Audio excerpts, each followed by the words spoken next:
प्यारे बच्चों, मैं रंजना राय अयोध्या दास राजकीय कन्या इंटर कॉलेज गोरखपुर कक्षा 6 की हिंदी की कक्षा में आप सभी का स्वागत है। बच्चों, आज हम लोग अध्ययन और अध्यापन के क्रम में अध्याय 7 को पढ़ेंगे और समझेंगे। अध्याय 7 है माँ कह एक कहानी। इसके रचयिता राष्ट्र कवि मैथिलीशरण गुप्त जी हैं। बच्चों, मैंने पहले ही आपसे बताया था कि इस पाठ को हम 2 भागों में विभक्त किए हैं। भाग 1 को हमने पिछली पाठ योजना में पढ़ाया था, उस कविता को और कविता के कठिन शब्द को बताया था और उसकी व्याख्या बताई थी। और आज की पाठ योजना में हम लोग आइए आगे देखते हैं। बच्चों, प्रश्न आता है कि निम्नलिखित पद्यांश का ससंदर्भ व्याख्या कीजिए। तो इन पंक्तियों को मैं शुरू और आखिरी पंक्ति को लिख दी हूँ। माँ का और अंत में है यही कहानी। तो संदर्भ आप कैसे लिखेंगे? प्रस्तुत पद्यांश हमारी पाठ्य पुस्तक मंजरी के माँ कह एक कहानी नामक कविता से लिया गया है।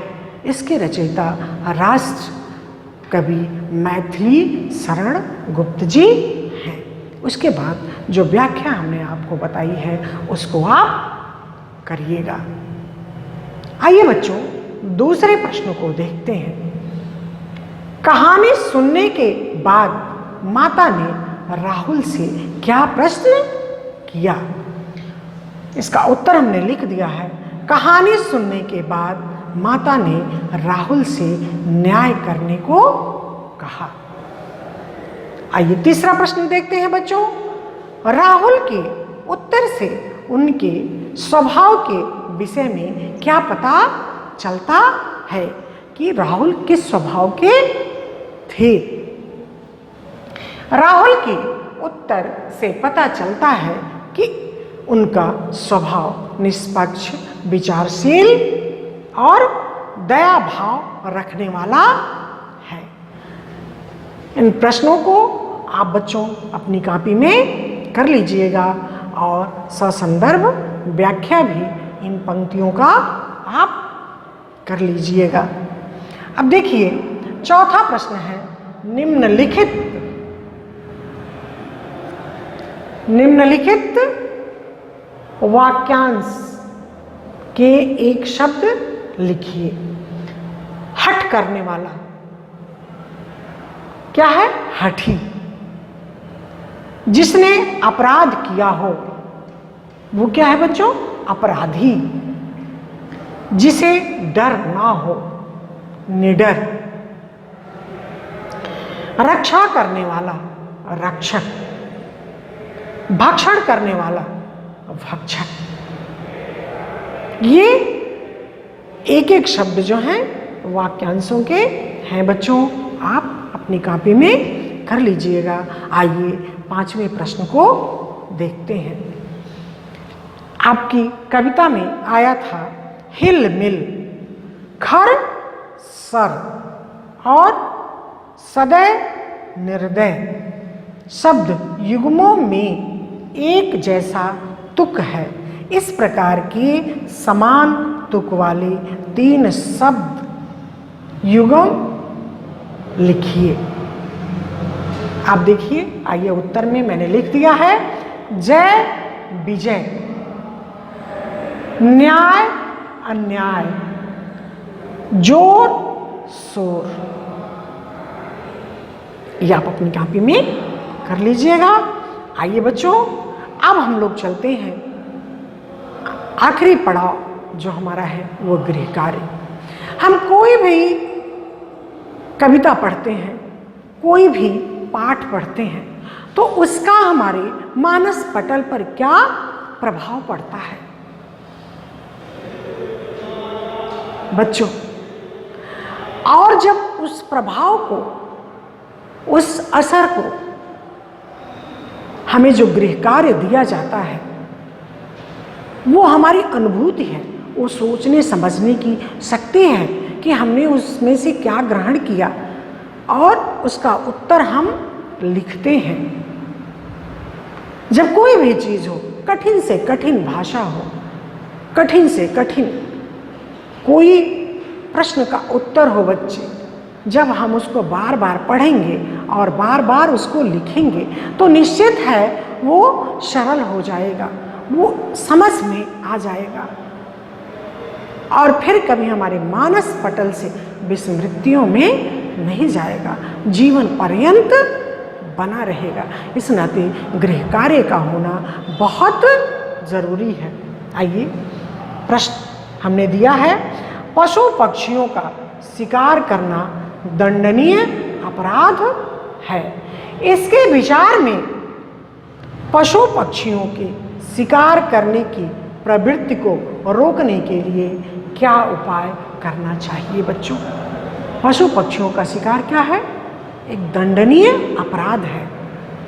अगर पशु पक्षियों का हम शिकार करते हैं तो हम अपराध के भागी हैं, हमें दंड मिलना चाहिए।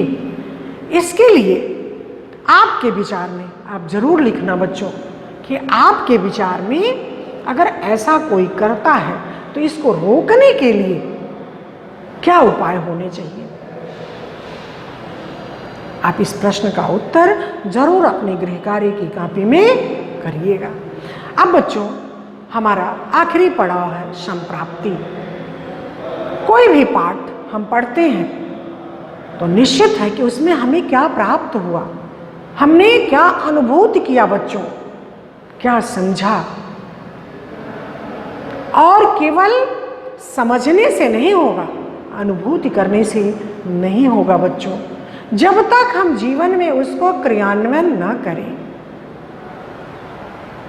जीवन के हम जिस क्षेत्र में जाएं, जहां भी हम हों, चाहे घर हो चाहे बाहर। जैसे इस कविता को हम लोगों ने पढ़ा तो राहुल ने क्या कहा कि रक्षा करने वाला भक्षक करने वाले से क्या होता है? महान होता है। न्याय किसको मिलना चाहिए? जिसके अंदर दया का भाव है, न्याय उसी को मिलना चाहिए। न्याय का पक्ष जो है दयावान व्यक्ति के लिए ही होता है, जिसके हृदय में क्या है? दया है, करुणा है। तो इस कविता को पढ़ने के बाद बच्चों, हमारे भी हृदय में इसी दया का समुद्र जो है वो हिलोरे ले। अगर हमारे अंदर दया नहीं है, अगर हमारे अंदर करुणा नहीं है, तो जब दया नहीं है मन में, मुखड़ा क्या देखे दर्पण में। जिसके हृदय में दया नहीं है वो अपने चेहरे को क्या दर्पण में देखेगा।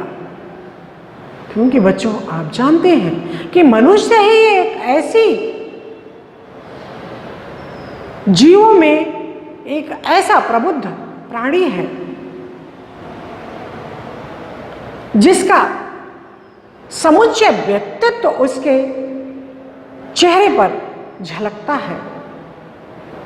उसको कोई दुख है, उसको कोई शोक है, उसके अंदर हंसी, कोई सुख है, तो ये सारी चीज़ों का भाव जो है उसके चेहरे से परिलक्षित होता है, दिखाई देता है बच्चों।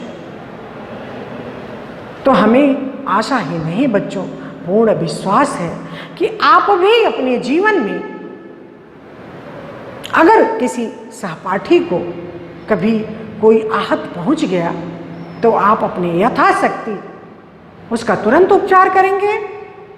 अगर नज़दीक स्वयं से नहीं हो पाता है तो नज़दीक कोई अगर प्राथमिक चिकित्सालय है वहाँ तक उसको पहुँचाएंगे। अगर वहाँ भी नहीं, अगर तत्काल कोई ज़रूरत पड़ गई तो किसी मेडिकल स्टोर से कोई भी दवा जो भी उस उपचार में काम करती होगी आप लेंगे और तुरंत उसका उपचार करेंगे।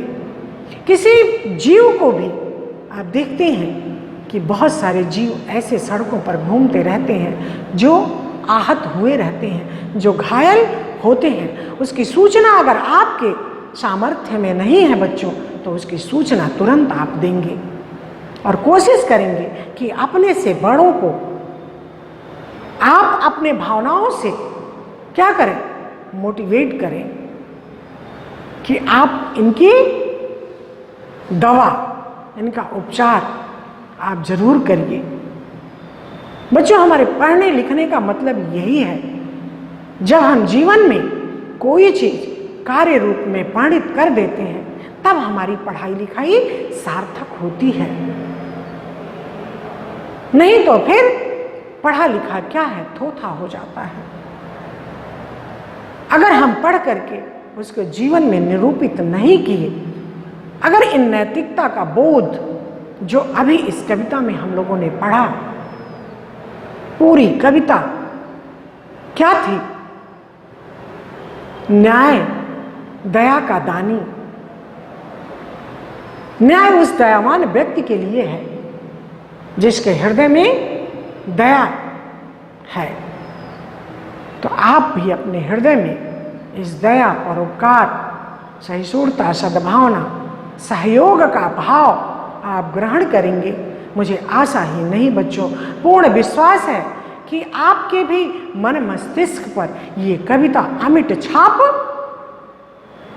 छोड़ी होगी और आप भी जीवन के जिस भी क्षेत्र में जाएंगे इन भावनाओं से उस क्षेत्र को अभिसिंचित करेंगे।